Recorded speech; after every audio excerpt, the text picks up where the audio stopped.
इस मोदी की वजह से, मोदी सरकार की वजह से और इस बीजेपी के सिस्टम की वजह से पूरे देश में ऐसा करप्शन हो रहा है, सब मिलकर पागल बना रहे हैं। कौन किसको कैसे पागल बना दे, ये कॉम्पिटिशन। जब से एक फर्जी आदमी, एक चाय वाला प्रधानमंत्री बना, उसकी जहालत की वजह से भाई, आप जब जोकर को घर में लेके आओगे तो उम्मीद क्या करोगे? घर के अंदर कोई एडवांस और समझदारी वाली बातें होंगी। जोकर को तुमने घर का सरपंच बनाया है तो भाई वो सर्कस दिखाएगा। अब पूरी दुनिया में भारत का सर्कस नजर आ रहा है। कहता था ये पूरी दुनिया में बज रहा है हमारा, घोप घोप घोप घोप। हाँ जी, बहुत बढ़िया बज रहा है। अगला आदमी इतना सनकी, क्योंकि इसके जमाने में मतलब फोटोज का शौकीन तो शुरू से रहा है। ये पुराने जमाने में भी घूमा फिरा है, वो पेरिस, लंदन, फ्रांस, जर्मनी, वहाँ की भी फोटो, तो फोटो का शौकीन है। बीवी छोड़कर हाँ दूसरे, समझ रहे हो क्या ही बोलूँ, एक और FIR हो जाएगी रमजान की शुरुआत में। लेकिन चलिए वो बोल देता हूँ जो ऑनलाइन अवेलेबल है। यही मोदी, इस आदमी पर इल्ज़ाम है कि ये CM रहते हुए स्टेट के बाहर भी एक खास पसंदीदा इसकी लड़की थी, खुद बुढ़ा बाप और लड़की जो है बिटिया की उम्र की, उसका ये पीछा करवाता था, उस पर नजर रखता था, फोटो का ऊपर से शौकीन था। और ये फोटो की होड़ आज पूरे भारत की इज्जत पर भारी पड़ गई। भाई AI सबमिट होना था। भारत AI में कितना पीछे है आपको बताने की जरूरत नहीं है। सारा चीज हम AI वाला बाहर का इस्तेमाल। चाइना AI में कितना आगे है दुनिया, अमेरिका कह रहा है भाई AI में चाइना से हम काफी पीछे हैं। किसने? मोदी को बोल दिया, अरे यार AI बड़ा चल रहा है, आप तो इस पर बोल ही सकते हैं, बायोलॉजिकल, नॉन बायोलॉजिकल, और आप तो नाले की गैस से चाय बनाना भी लोगों को यकीन दिलवा चुके हैं, आप सब कुछ। तो भाई अगले के दिमाग में आ गई, अगले ने कह दिया हाँ भाई बुला लो अपने सारे लोंडो लपाटों को, अपनी यूनिवर्सिटी के सारे लपाटों को बुला लो और वहाँ AI दिल्ली में सबमिट रख लो। यकीन कीजिए चाइना, अमेरिका, जर्मनी, फ्रांस में AI सबमिट होता है तो वहाँ लोगो लगाया जाता है, बैनर पर AI की डिटेल होती है। यहाँ के AI सबमिट बैनर पर फोटो, जीवी आदमी का फोटो, AI का और इस आदमी का। अरे भाई इतना फोटो का शौकीन है ये आदमी, इतना ये मोदी शौकीन है फोटो का कि भाई याद होगा कोरोना काल में जो लोग मारे जा रहे थे, उसके जो मरने वाला जो सर्टिफिकेट बन रहा था, डेथ सर्टिफिकेट, उस पर भी इस मोदी ने अपना फोटो चिपकवाया था। 5 किलो राशन दिया है तो भाई साहब उस राशन देने वाले पैकेट पर, यहां तक कि झोले पर अपना फोटो। गांव देहात में अगर शौचालय बनवाया तो पैखाने के ऊपर इसने अपना फोटो छपवाया। भाई इतना फोटो का शौकीन कोई कैसे हो सकता है? चलिए शौक की बात है, लेकिन शौक अगर भारत के अपमान पर आ जाए तो मेरा मानना यह है कि ऐसे प्रधानमंत्री पर लानत होना चाहिए। भाई इतना शौकीन फोटो का कि AI सबमिट का जो भारत में उद्घाटन होना था, भाई इसको किसी ने बोल दिया या कहीं से फोन आ गया होगा कि फलानी जगह चलना है या होगा कुछ, इसको कीड़े ने काटा, इसके दिमाग में आगा नहीं मैं आज ही फोटो खिंचवाऊंगा, आज ही फोटो खिंचवाऊंगा, चलो। अच्छा भाई 17 तारीख को ही ये प्लान कर लेता है कि भाई मैं जाऊंगा आज AI में, आज ही आज करूंगा उद्घाटन। अब वहां जो लोग पहुंचे हुए थे, जो एंटरप्रेन्योर पहुंचे हुए थे, वैज्ञानिक पहुंचे हुए थे, AI एक्सपर्ट पहुंचे हुए थे, जो स्टार्टअप जो देश में करना चाहते थे वो लोग पहुंचे हुए थे। उन्होंने भाई अपना पैसा खर्च करके लाख रुपए स्टॉल लिया, दुकान ली, 2-3 दिन का 1 लाख रुपया स्टॉल ली, अपना सामान लेके आए, जो उन्होंने आविष्कार किए थे वो चीजें लेके आए, सजाना शुरू किया। ऐसे में एक व्यक्ति बैंगलोर से आया था, अपना सारा साजो सामान लेकर, आर्टिफिशियल इंटेलिजेंस का उनका वियरिंग आइटम था, एक ऐसा बॉक्स टाइप का जो गले में पहनने वाली चीज थी, वियरिंग आइटम था। धनंजय यादव नाम के ये एक्सपर्ट थे जिनका वो AI वाला सामान था, ये लेके आए थे। भाई ये नियो सैपिन करके उसके फाउंडर थे, मालिक थे, खुद आए थे, होटल बुक किया, ये स्टॉल खरीदी, अपने स्टाफ को लेकर आए। भाई 12 बजे करीब इनके स्टॉल पर अचानक से जो है सिक्योरिटी आ गई और कहने लगी मोदी जी आ गए हैं, जबकि मोदी 19 तारीख को आने वाले थे। मोदी जी आ रहे हैं, लिहाजा आप यहाँ से निकलिए। तो इन्होंने कहा भाई मैं साजो सामान कम से कम हटा लूँ अपना, या फिर मुझे एक इंसान को रहने दीजिए। तो जो सिक्योरिटी वाले आए थे मोदी जी के, उन्होंने बोला ठीक है एक आदमी रुके। फिर आधे घंटे के बाद दूसरी मोदी जी की सिक्योरिटी दूसरी लेयर आई, उसने कहा कि भैया आप भी यहाँ नहीं रुक सकते हो, जल्दी हटो, फटाफट जल्दी यहाँ से हटो। यहाँ तक कि सामान नहीं हटाने दिया, और उसने कहा सामान कहाँ जाएगा, अरे मोदी जी आ रहे हैं, हाई लेवल सिक्योरिटी है, कैमरा है, यहाँ से कहाँ जाएगा आपका सामान, आपका सामान यहीं मिलेगा। मोदी जी 12 बजे घुसे, अगले मोदी का 12 से 6 बजे तक वीडियो शूट, फोटो शूट होता रहा, बढ़िया एक्टिंग 6 घंटे की करी। अब 6 बजे के बाद अगला आदमी जिसके वो प्रोडक्ट्स थे एआई वाले, जो वियरिंग बॉक्सेस थे, वो जब आए वापस अपनी जगह पर, तो मंजर आपने वीडियो में देख लिया ना। अरे भैया साजो सामान उनका गायब, उनके वियरिंग एआई प्रोडक्ट गायब थे, चोरी हो चुके थे। अब समझ में आया, चौकीदार जहां गया वहीं चोरी हो गई। तो यानी चौकीदार चोर है, ये बात क्लियर है। बेचारा धनंजय ये सोच कर आया होगा कि मोदी जी जा रहे हैं, मोदी जी वहां मौजूद हैं, मैं अपना प्रोडक्ट खुद प्रेजेंट करूंगा। लीजिए, चौकीदार के रहते हुए चोर कौन होंगे, सिक्योरिटी वाले होंगे ना, आम लोग तो अंदर थे ही नहीं। मोदी की जो सिक्योरिटी पुलिस वाले यही तो होंगे अंदर। चोरी उन्होंने किया होगा, फिर किसने किया चोरी।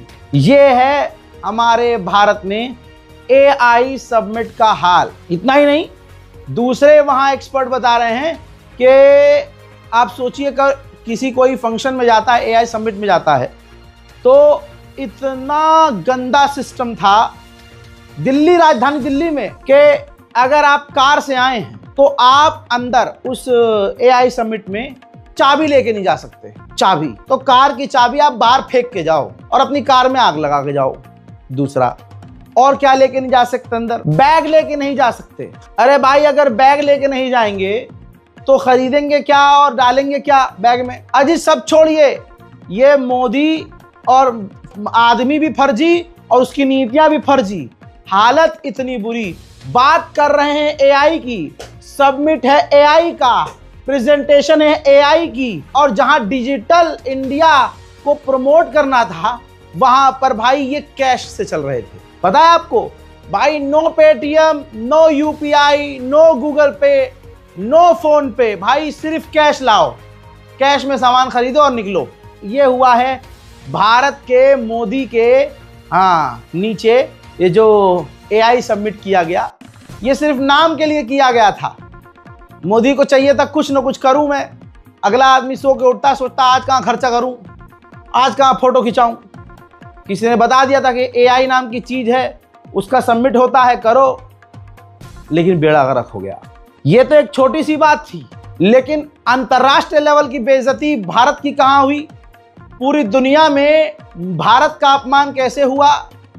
भाई गलगोटिया यूनिवर्सिटी, जिसकी खासियत पढ़ाई नहीं है, नचनियाएं हैं नचनियाएं। अक्सर गलगोटिया यूनिवर्सिटीज की ऐसी खास तरह की अधनंगी लड़कियों की वीडियोस यूनिवर्सिटी के अंदर की वायरल होती हैं, शो और प्रोग्राम, एनुअल फंक्शन, फलाना फलाना फंक्शन के नाम पे, जिसमें अतरंगी, फुहड़ता, अश्लीलता भरा डांस किया जाता है। और लड़कियां वहां की कितनी एक्सपर्ट हैं इस चीज़ों में, और भी कई सारी चीज़ों में, आपको यहाँ मैं बोलना ज़रूरी नहीं समझता, आपको पता है। तो वही गलगोटिया यूनिवर्सिटी का स्टॉल लगा था वहां।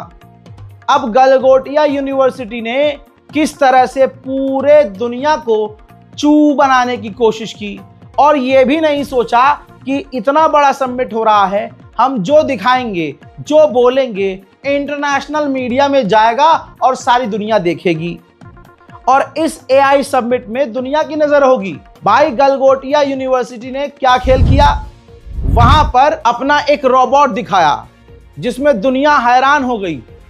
एआई रोबोट दिखाया, एआई रोबोट। देखिए, गलगोटिया यूनिवर्सिटी की प्रोफेसर एक्सप्लेन करने लगी कि हमने 300 करोड़ रुपए खर्च किए।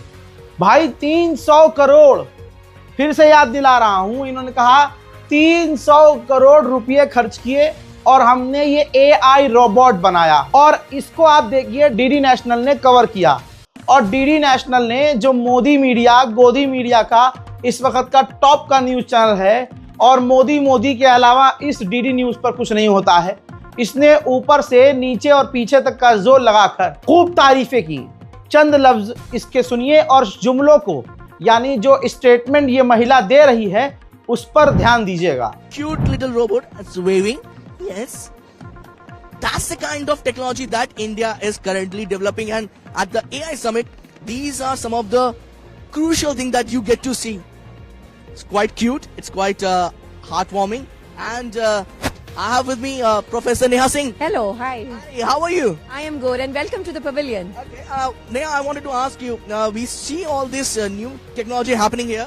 We see this. This is Orion. You need to meet Orion, and this has been developed by the Center of Excellence at the Galgotias University. I would also like to take a moment to brief you about Galgotias University. We are the first private university investing more than 350 crore rupees in artificial intelligence, and we have a dedicated data science and इससे पहले कि आप खुशी से झूमें, भाई इधर इन्होंने ये किया, वीडियोस इंटरनेशनल मीडिया में गया, चाइना की नजर पड़ी कि अच्छा ये क्या हो रहा है। चाइना ने डीडी न्यूज और मोदी सरकार का नाड़ा खींचकर तुरंत नंगा कर दिया, और पूरी दुनिया में हमारा अपमान कुछ यूं हुआ कि चाइना ने आधिकारिक तौर पर वीडियो शेयर कर दिया। उस वीडियो के अंदर इन्होंने स्क्रीनशॉट लगा दिया चाइना ने कि ये जो प्रोडक्ट है चाइना का, हजरात ये रोबोट कुत्ता चाइना का है, गो 2 के नाम से, UNITREE, लगभग 2-2.5 लाख का ये जो है इंडिया में आपको रोबोट मिल रहा है। आप भी ऑनलाइन मंगा सकते हैं। जो लोग वीडियो देख रहे हैं, अल्लाह उनको इतना पैसा दे कि वो भी 2.5 लाख 3 लाख का ये रोबोट मंगा सके। ये रोबोटिक कुत्ता चाइना का है, भारत का नहीं है। गणगोटिया यूनिवर्सिटी का, गणगुड़िया यूनिवर्सिटी का, या गलगोटिया, गलगोटिया तो बोलने का मन भी नहीं कर रहा है, मेरा तो मन कर रहा है गणगुड़िया बोलूं इस साल को। ये यूनिवर्सिटी है, किस तरह से भारत का अपमान करवाया है। 300 करोड़ रुपए इन्वेस्ट किए, गधे के पिछवाड़े में इन्होंने इन्वेस्ट किए। ये देखिए, ये चाइना ने वेरीफाई किया कि भाई ये तो हमारा कुत्ता है, इसे हमने बनाया है, कोई AI पे नहीं है भाई, ये तो जो भी है हमारा है। और इस औरत ने क्या कहा, और डीडी न्यूज ने क्या प्रमोट किया कि जी 300 करोड़ रुपए गलगोटिया यूनिवर्सिटी ने खर्च करके एक्सपर्ट के जरिए ये कुत्ता बनाया है AI वाला, जो काफी एडवांस है। हजरात ये कुत्ता AI वाला हो या कोई भी रोबोट है, ये चाइना का है। अब बताओ, गजब टूपीबाज आदमी। भारतीय जनता पार्टी में जितने भी नेता हैं, प्रधानमंत्री से लेकर फलान मंत्री तक, सारे के सारे फर्जी, जाहिल, जपट, अनपढ़ और गवार हैं।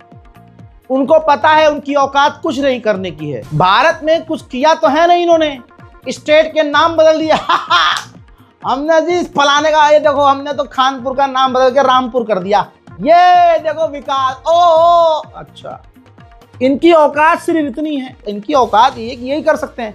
अब ये भाई दूसरों के प्रोडक्ट को अपना बताने लगे, अपना लोगो लगाकर कुत्ते का अपना नाम रख दिया और कह दिया ये तो हमारा है। हजरात ऐसे ही रील मंत्री, जो भाई रेल मंत्री है लेकिन करता कुछ नहीं है रील बनाने के अलावा, भाई बौखलाहट में, उत्सुकता में आदेश आया होगा मोदी जी का, अरे वो इतना बढ़िया कुत्ता बनाया है गलगोंडिया यूनिवर्सिटी ने, अरे उसको जरा शेयर करो। भाई ना वेरीफाई किया ना कुछ किया, भाई रील मंत्री ने भी वीडियो वो शेयर कर दिया जिसमें गणगुड़िया यूनिवर्सिटी के जो आवारा स्टूडेंट्स थे, जो देश को बना रहे थे और बनाने का काम कर रहे थे, हजरात वीडियो शेयर किया अश्विनी रील मंत्री ने, भाई तुरंत के तुरंत कम्युनिटी चेक मिल गया। वहां पर आजकल जो है असली पत्रकारिता एक्स कर रहा है। जब कोई प्रधानमंत्री हो या राष्ट्रपति हो या गृह मंत्री हो या सेना मंत्री हो या कोई भी मिनिस्टर हो, कोई भी पक्ष विपक्ष जो भी एक्स पर झूठ बोलता है, तुरंत वो उस पोस्ट के नीचे कम्युनिटी टैग डाल देता है। तो जहां रील मंत्री ने ये वीडियो शेयर किया, और उस रोबोट को भारत का रोबोट बताया तो भाई नंगा कर दिया एक्स ने। देखिए टैग डाल दिया नीचे के minister showing Chinese robot Unitree Go two as Indian robot. बहुत क्लियर कट कि चाइना के रोबोट को भारत का रील मिनिस्टर अपना बता रहा है। आप बेशर्मी की इंतहा देखेंगे तो अब जानिए ये कम्युनिटी चेक मिलने के बाद भी इसके बावजूद रील मंत्री ने ये पोस्ट डिलीट नहीं किया। एक होता है बेगैरती, एक होता है बेगैरती प्रो मैक्स। जाहिर सी बात है पेशाब पीने वालों से आप ये उम्मीद करो कि वो शर्म करेगा, अबे वो पहले से मूत पीता है। गलगोटिया यूनिवर्सिटी ने जिस तरह से पूरी दुनिया में भारत का अपमान करवाया है, इसका तो लाइसेंस ही रद्द कर देना चाहिए।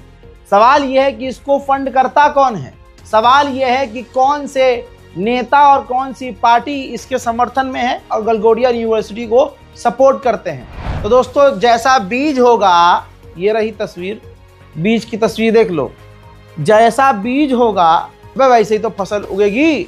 लो अब रह गया है कुछ तो बताओ। 2018 की फोटो है, बीजेपी का वो नेता है जो पेशाब से कैंसर ठीक होने को बताता है और भैया एक स्पेशल गाय को ये असली गाय बताता है और दूसरी गाय को दूसरी नस्ल की गाय बताता है, लेकिन वो गाय नहीं, उसको काट के खा सकते हैं। हजरात गलगोटिया यूनिवर्सिटी की ये असलियत है।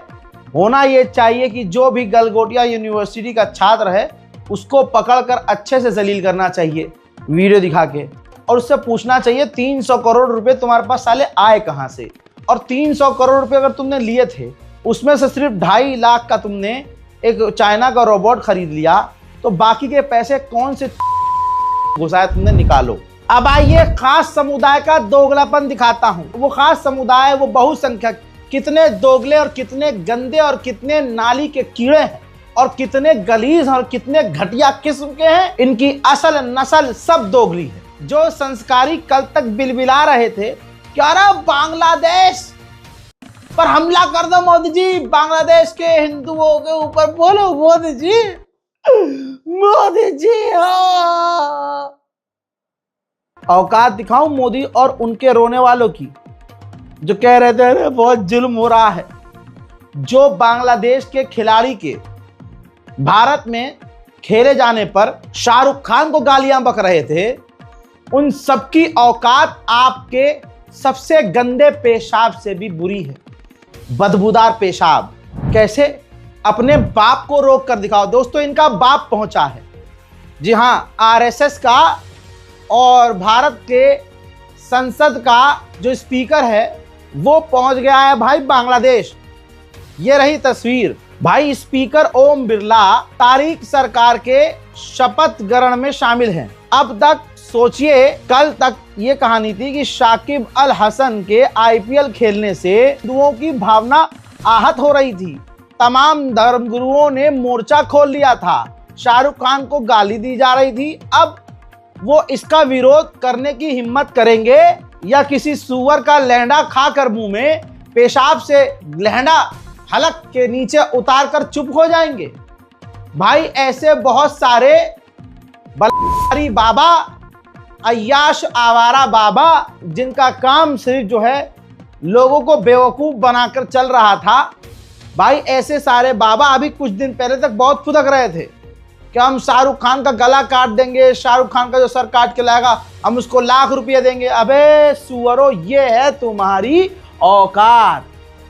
यूजीसी का विरोध करने लगे तो पीछे से मोदी सरकार ने हाथ डाल के खोल दिया ना। देखते जाओ, धीरे धीरे अभी होगा क्या तुम्हारे साथ, देखते जाओ, क्योंकि अल्लाह की लाठी में आवाज नहीं होती।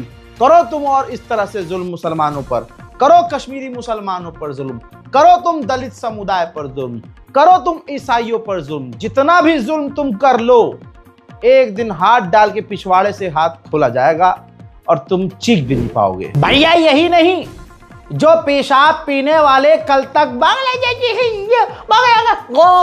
गोप गोप हो गया है तुम्हारे साथ, तुम्हारी औकात नहीं है कि तुम बोल सको और बांग्लादेश की बराबरी कर सको। बांग्लादेश की नई गवर्नमेंट, जो नई सरकार बनी है दोस्तों, उसने एक हिंदू स्पीकर ही बना दिया है।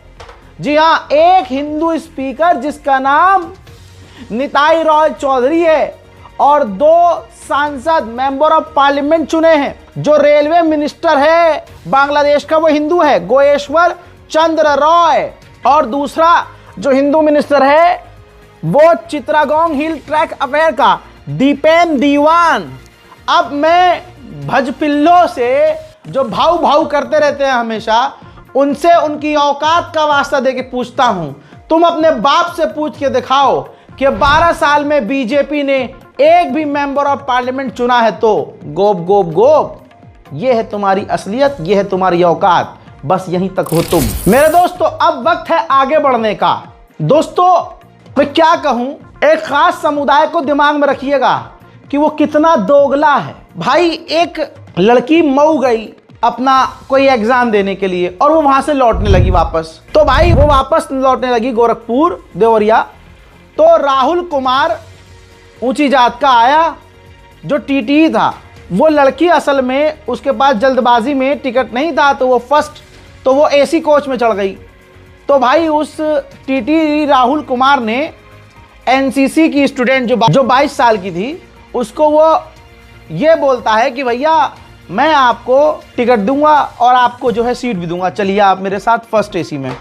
वो उसे फर्स्ट एसी में ले गया। अहमदाबाद गोरखपुर एक्सप्रेस का यह मामला है 15 फरवरी का। अब जो लड़की एनसीसी का सर्टिफिकेट एग्जाम देकर वापस आ रही थी, उसे वो फर्स्ट क्लास के कैबिन में ले गया क्योंकि कैबिन खाली होता है। उसने कैबिन को टीटी ने राहुल कुमार ने बंद कर दिया अंदर से, और हुआ ये कि फिर राहुल कुमार ने संस्कारी हिंदू ने उस लड़की का कर दिया। जी हाँ, अब हुआ क्या, लड़की ने तुरंत जब वो के भाग गया तो तुरंत 112 पे कॉल किया। टीटीई जो राहुल कुमार था वो भाग गया, ट्रेन छोड़ के, ट्रेन से उतर के भाग गया स्टेशन पे निकल के, और रेलवेज ने राहुल कुमार को सस्पेंड कर दिया है। फिलहाल राहुल कुमार गिरफ्तार नहीं हो पाया है क्योंकि राहुल कुमार हिंदू है, संस्कारी है, सनातनी है, राम भक्त है। अब पुलिस का बयान सुनिए। अहमदाबाद गोरखपुर एक्सप्रेस में एक महिला जो मऊ रेलवे स्टेशन में सवार होती है, उसके पास टिकट नहीं था, उसने टीटी से रिक्वेस्ट किया हमारा टिकट बना दिया, तो उन्होंने उसको एसी फर्स्ट कोच में कहा कि ठीक है बैठो भी हम बना देंगे। फिर बाद में एसी फर्स्ट कोच में गए और उसके साथ जो है अंदर से कुंडी बंद करके जो है अश्लील हरकत करने लगे। इस संबंध में जो है उसके द्वारा विरोध किया गया, तो महिला द्वारा एक तहरीर दी गई, इस संबंध में अभियोग पंजीकृत किया गया है, सारी विधिक कार्रवाई की जा रही है। अब वो एक बकलंड दल है, ये देखिए, इन चेहरों को आप पहचानते होंगे ना, किसी का मुंह टट्टी जैसा, किसी का मुंह लुल्लू जैसा, किसी का मुंह नुन्नू जैसा, किसी का मुंह आंट जैसा। ध्यान से देखिए, हैं ये सारे टिकटॉकिये थे। आज ये बकलंड दल जो बना के घूम रहे हैं, बस मुसलमान कोई सही नहीं टकरा रहा इन्हें। कोई मुसलमानों में दीपक कुमार नहीं है यार, बस ये है, वरना जिस दिन ये हत्ते सही आदमी के चढ़ गए तो इनको ऐसा कानून सिखाएंगे कि इनकी रूह कांप जाएगी। बहरहाल इस बकलंड दल से मैं पूछना चाहता हूं, अबे इस पर ये तुम स्क्रिप्टेड वीडियो बनाते हो कि ये देखो मुल्ले ने हमारी बहन के साथ ये कर दिया वो कर दिया, ये जो चलती ट्रेन के अंदर तुम्हारे राहुल, तुम्हारी जात के व्यक्ति ने, तुम्हारे भाई ने एक लड़की की इज्जत लूटी, तुम्हारे पिछवाड़े के किसी भी छेद में, तुम्हारे पास 5-6 छेद होते हैं ना, तुम्हारा बिजनेस है ये, तो बताओ दम है कि तुम इस पर बोलो? नहीं बोलोगे क्योंकि हिंदू है ना, क्योंकि तुम भी वही हो। तुम्हारी भी वक्त आने पे पोल खुलेगी तो तुम खुद निकलोगे। अभी तो सबसे ज्यादा मजा एक्स दे रहा है, जहां भी कुछ भी झूठ मोदी का कोई समर्थक पोस्ट कर देता है, कोई लाइन लिख देता है तो तुरंत फैक्ट चेक कर देता है। ट्विटर ऐसा जलील कर रहा है ट्विटर कि मैं आपको बता नहीं सकता। भैया एक लौड़े ने, भुजियम ने, हर्ष संघवी जिसके नाम में ही संघ है, कहता है मैन ऑन अ मिशन। जी हाँ, वो पैदल चल रहा है पुल पर और उनको मिशन दिख रहा है, तो नीचे जो है ट्विटर ने तेल लगाकर ले ली इनकी, अच्छे से लिख दिया कि मोदी जो है एक बड़े मिशन पर है देश को तबाह करने के लिए। मोदी ने भारतीयों को टुकड़े टुकड़े में बांट दिया है धर्म के नाम पर, सिर्फ पावर में रहने के लिए। ये ट्विटर ने बताया है और कहा है कि कुछ नहीं कर रहा, ये सिर्फ भारतीयों को 2 टुकड़े में बांट रहा है, यहां तक कि कास्ट में भी बांट रहा है सिर्फ पावर में रहने के लिए। और अगर मोदी ने ऑफिस छोड़ा, जिस दिन मोदी ने ऑफिस छोड़ दिया उस दिन भारत का विकास शुरू हो जाएगा। ये मैं नहीं कह रहा हूं, ना कोई नेता कहना है, ना राहुल गांधी कह रहा है, जो कह रहा है ट्विटर कह रहा है। दोस्तों, बकलंड दल पूरे देश भर में नए नए चेहरों के साथ बढ़ रहे हैं।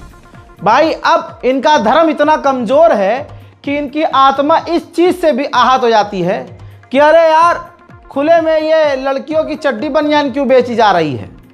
उत्तर प्रदेश का मामला बताया जा रहा है जिसमें 2-3 बकलंड दल के सदस्य यहां से लेकर यहां तक का तिलक खींचे मुंह पर, और दिख रहा है कि न मुंह इनके तिलक से मैच हो रहा है, न तिलक इनके मुंह का मैच हो रहा है। तो उन्होंने कहा कि मंदिर के पास एक मुल्ला महिलाओं की चड्डी बनियान बरा पैंटी बेच रहा था, इससे हमारी धार्मिक भावना, हमारा धर्म खतरे में। ये है हिंदुत्व, जो महिलाओं की चड्डी बरा पैंटी से खतरे में पड़ जाता है। अल्हम्दुलिल्लाह, तमाम मुसलमानों को मुबारकबाद देता हूं कि मुबारक हो कि आप ऐसे मजहब में पैदा हुए या मजहब में आ गए। जो आना चाहते हैं वो आ सकते हैं। मतलब ऐसे मजहब में पैदा हुए जो कम से कम चड्डी बनियान किसी की बरा पैंटी के बेचे जाने पर खतरे में नहीं आता। अब उसके बाद उत्तर प्रदेश पुलिस उन बकलंड दल के नेताओं को, लौंडों को कुत्ते वाली गाड़ी में डालकर ले गई और वहीं बंद किया जहां कुत्तों को बंद किया जाता है, आवारा कुत्तों को। देखिए, चोरी की हमने, आज नहीं जागोगे ना तो कल भी नहीं जाग पाओ, वो ही नहीं देखेगा। क्या हुआ? पीछे मिलोगे, ये सब पे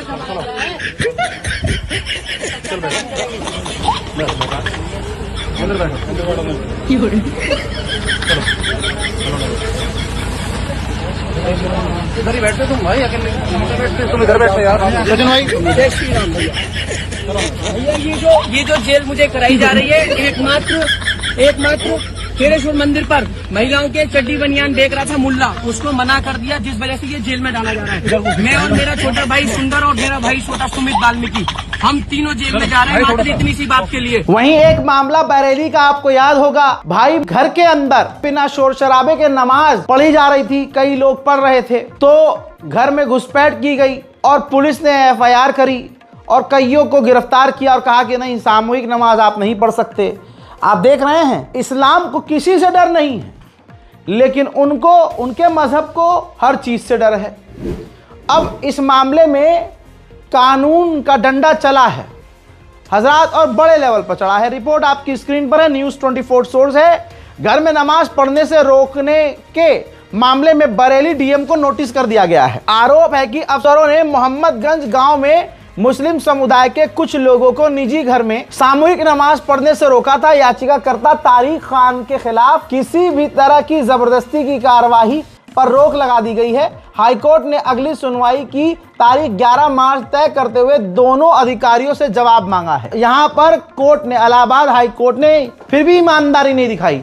होना यह चाहिए था कि इलाहाबाद हाई कोर्ट को तुरंत DM को सस्पेंड करना चाहिए था, जुर्माना लगाना चाहिए था और आगे आदेश देना चाहिए था कि इस तरह का काम ना हो। सोचिए, ऐसे अधिकारी कितने कुत्ते और दोगले हैं, कितना हरामीपन है कि खुद तो कावड़ियों के मुंह पर ये फूल फेंकते हैं और मुसलमान अपने घर में नमाज पढ़ता है तो इनके चूतड़ फट जाते हैं। भाई साहब, ये है औकात इनकी। 2014 के बाद से मुसलमानों पर जितने केस किए जाते हैं 99% झूठे होते हैं, क्योंकि सरकार ने कानून ऐसे बना दिए हैं कि उनका इस्तेमाल हिंदू मुसलमानों को बर्बाद करने के लिए, फंसाने के लिए कर सकें।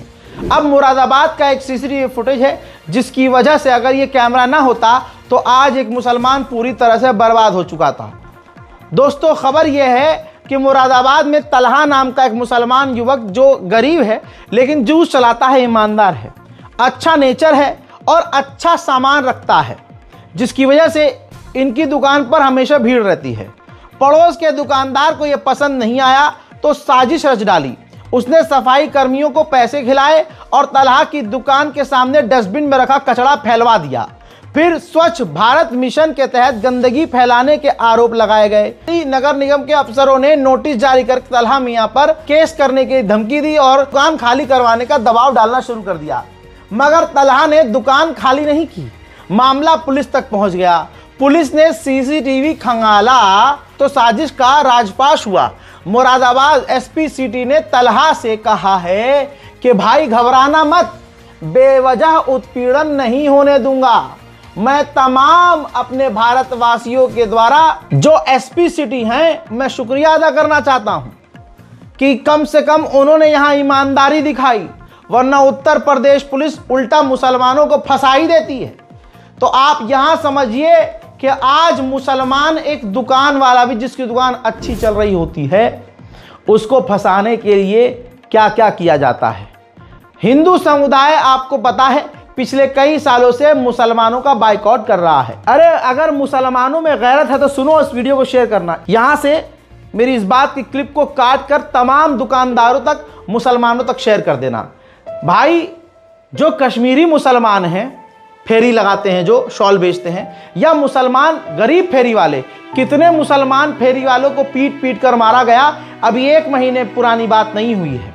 भाई उत्तराखंड से लेकर जहां जहां हिंदू बसते हैं, अगर कोई मुसलमान फेरी वाला वहां जा रहा है ना साइकिल पर भी, तो उसे भगा दिया जा रहा है, गालियां बकी जा रही हैं, सामान चुरा लिया जा रहा है। यह आज का हिंदू हमारे साथ कर रहा है। और मुसलमान कितना बेगैरत है, मैं ये थोड़ी ना कहता हूं कि तुम हिंदुओं से नफरत करो, नहीं नहीं नहीं, लेकिन कम से कम जवाब तो दो। अब इसका जवाब क्या है? जवाब ये है, अरे मेरे हिंदुस्तान की मुसलमान बेगैरत औरतों, अरे वो औरतों जो बुर्का पहन के अभी रमजान से पहले ही ईद की शॉपिंग के लिए बाजारों में भटकने लगी हो, अरे थोड़ी सी तो गैरत रखो।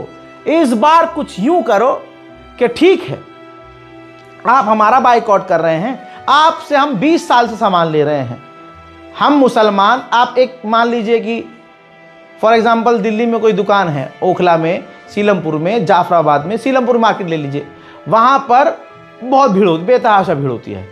अब वहाँ पर हिंदू दुकानदार बहुत हैं, जहाँ से 15-15 साल से मुसलमान औरतें ईद की शॉपिंग कर रही हैं।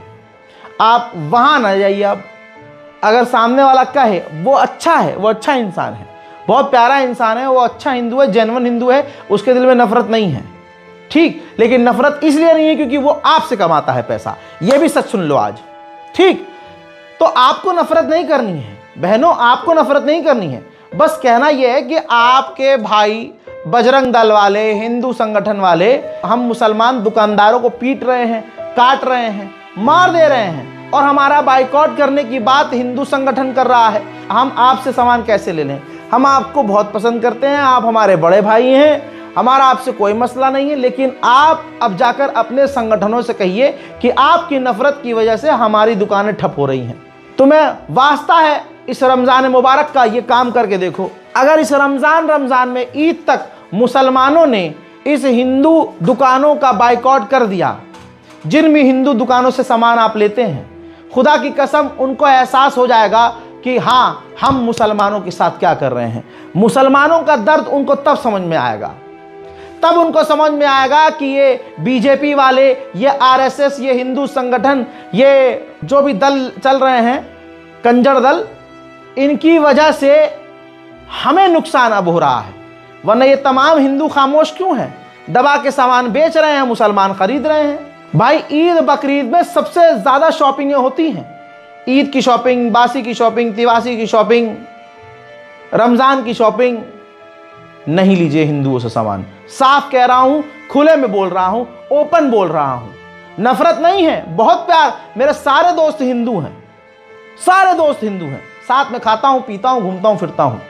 लेकिन अगर आप एक पॉइंट पर आकर मुसलमानों का बाइकआउट कर रहे हो कि हम मुसलमानों से सामान नहीं खरीदेंगे, तो मुसलमान बेवकूफ़ है जो तुमसे सामान खरीद रहा है।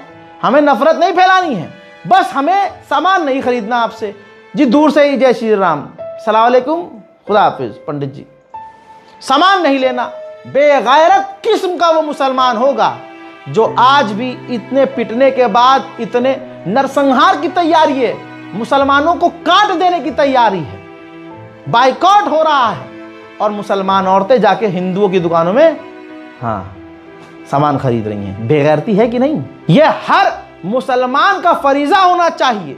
एक दूसरे को समझाओ, इस मैसेज को फॉरवर्ड करो कि भाई मुसलमान दुकान से खरीदो, क्योंकि मुसलमानों को आज हिंदू समुदाय पीट रहा है, बाइकआउट कर रहा है। भूल गए क्या? अरे दिल्ली वाले तो और बेगैरत हैं भाई। दिल्ली के बीजेपी के नेता और ये हिंदू संगठन भाई स्कैनर तक चेक करते हैं मुसलमान दुकान वाले का। हाँ भाई, तेरा नाम लिखा है राजा और तेरा नाम है मोहम्मद रजा है।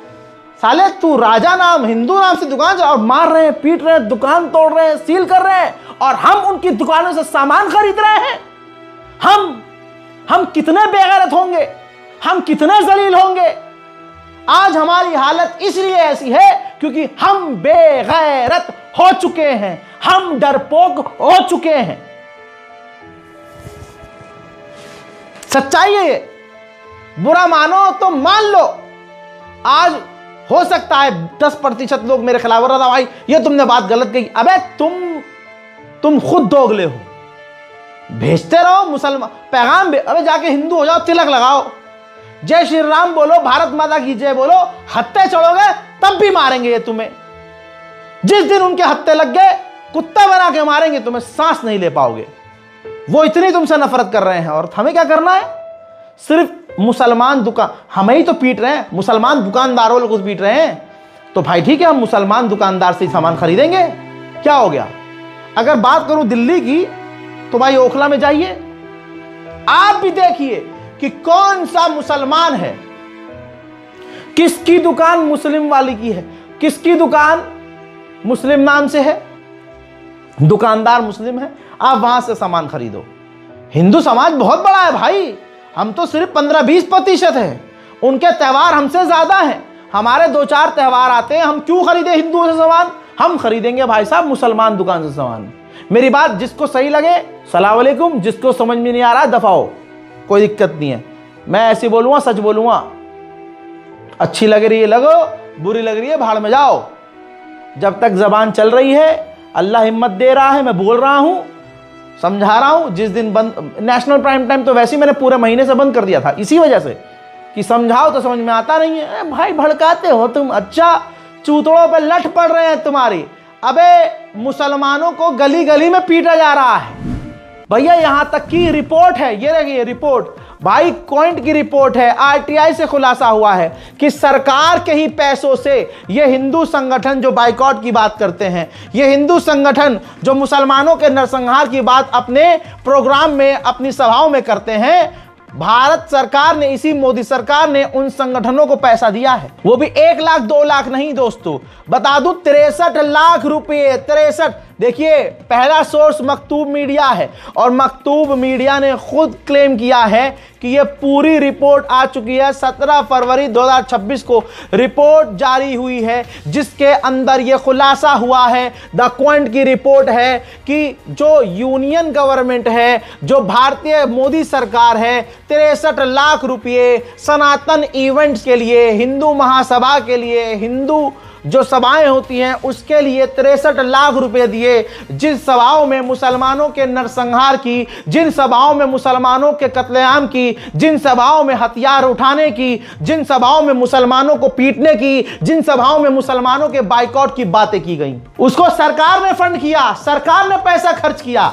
और भारत का मुसलमान इतना बेगैरत कि अभी भी हिंदुओं की दुकान से सामान खरीदेगा। जब तक मुसलमान, इस देश का दलित, इस देश का ईसाई जागेगा नहीं, कुत्ते की मौत मरता रहेगा, ये याद रखना। गाजियाबाद में, ये देखिए वीडियो थोड़ा सा ब्लर कर रहा हूं, गाजियाबाद में बेरोजगार मुट्ठल संगठन अचानक एक घर में घुसा। उस घर के अंदर मुस्लिम लड़का और हिंदू लड़की मौजूद थे। दोनों का नाम पूछा, लड़की हिंदू थी, लड़के का मुस्लिम नाम देखते ही सुनते ही मुसलमान लड़के को बुरी तरह से पीट दिया घर के अंदर।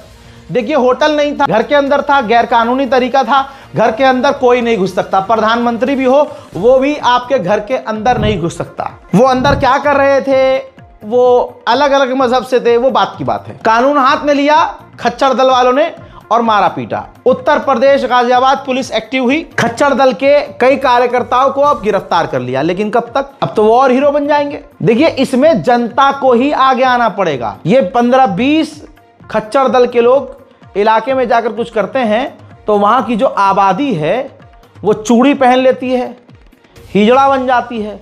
अगर वही 15-20 पर 300 चढ़ जाएं और बजा दें अच्छे से, सुझा दें आंख मुंह नाक, तो अगली बार इनकी हिम्मत नहीं होगी कोई भी गैर कानूनी काम करने की। लेकिन समाज में अब दम नहीं रहा है, यही देश की सच्चाई है। हजरात, नेशनल प्राइम टाइम अगर आपको रोज चाहिए तो कमेंट कर दीजिएगा, आपके कमेंट से ही हिम्मत आएगी। इस नेशनल प्राइम टाइम को शेयर कीजिएगा, अपनी राय कमेंट में ज़रूर लिखिएगा। देश के हालात मैंने खुलकर बताए हैं, मुसलमानों को खबरें देता नहीं हूं, मैं खबरें समझाता हूं, यही मेरे काम का तरीका है। सो इस वीडियो को शेयर कीजिए, ज़्यादा से ज़्यादा इसको दूसरों तक पहुंचाइए। बहुत लोग कंप्लेन कर रहे हैं, रज़ा भाई आपकी वीडियो पे कॉपीराइट आ गया है, आपने हमारे चैनल पर स्ट्राइक। हम कोई स्ट्राइक नहीं मार रहे हैं। जिनको हम स्ट्राइक दे रहे हैं या दी है उनको हमने पहले ईमेल किया है, और उनको हमने ईमेल किया है जिन्होंने हमारे वीडियोस का इस्तेमाल किया लेकिन हमारे ओरिजिनल चैनल का लिंक शेयर नहीं किया है। दूसरा बड़ा ऐलान, फेसबुक पर फर्जी बहुत सारे पेज बने हुए हैं हमारे नाम से, और वो हमारे वीडियोस को पोस्ट करते हैं। हमें नहीं पता कौन है क्या है, ठीक। और वो क्या करते हैं, जैसे 30 मिनट का वीडियो है तो 10 मिनट जो है शुरू में वीडियो सही चलती है और 10 मिनट के बाद वो गंदी फिल्म लगा देते हैं। देखने वाले इतने सूतिया नहीं है कि मैं ये काम करूंगा। हम तो फेसबुक पर पोस्ट ही नहीं करते। फेसबुक पर वाहिद मेरा एक पेज है, रज़ाग्राफी मीडिया। ये एक लौता पेज है, इसमें ब्लू टिक है, वेरीफाइड है भाई, फर्जी पेज नहीं है। तो इसी पर मैं पोस्ट करता हूं, अगर करता हूं तो, इसके अलावा मैं कहीं पोस्ट नहीं करता हूं। सो इस पेज को फॉलो कीजिएगा फेसबुक पर। इसके अलावा हमारे जितने भी नाम से पेज बने हुए हैं सब फर्जी हैं, सब फेक हैं। याद रखिएगा, सतर्क रहिए, सावधान रहिए। इस रिपोर्ट को शेयर कीजिए, दुआओं में याद रखिए। वस्सलाम।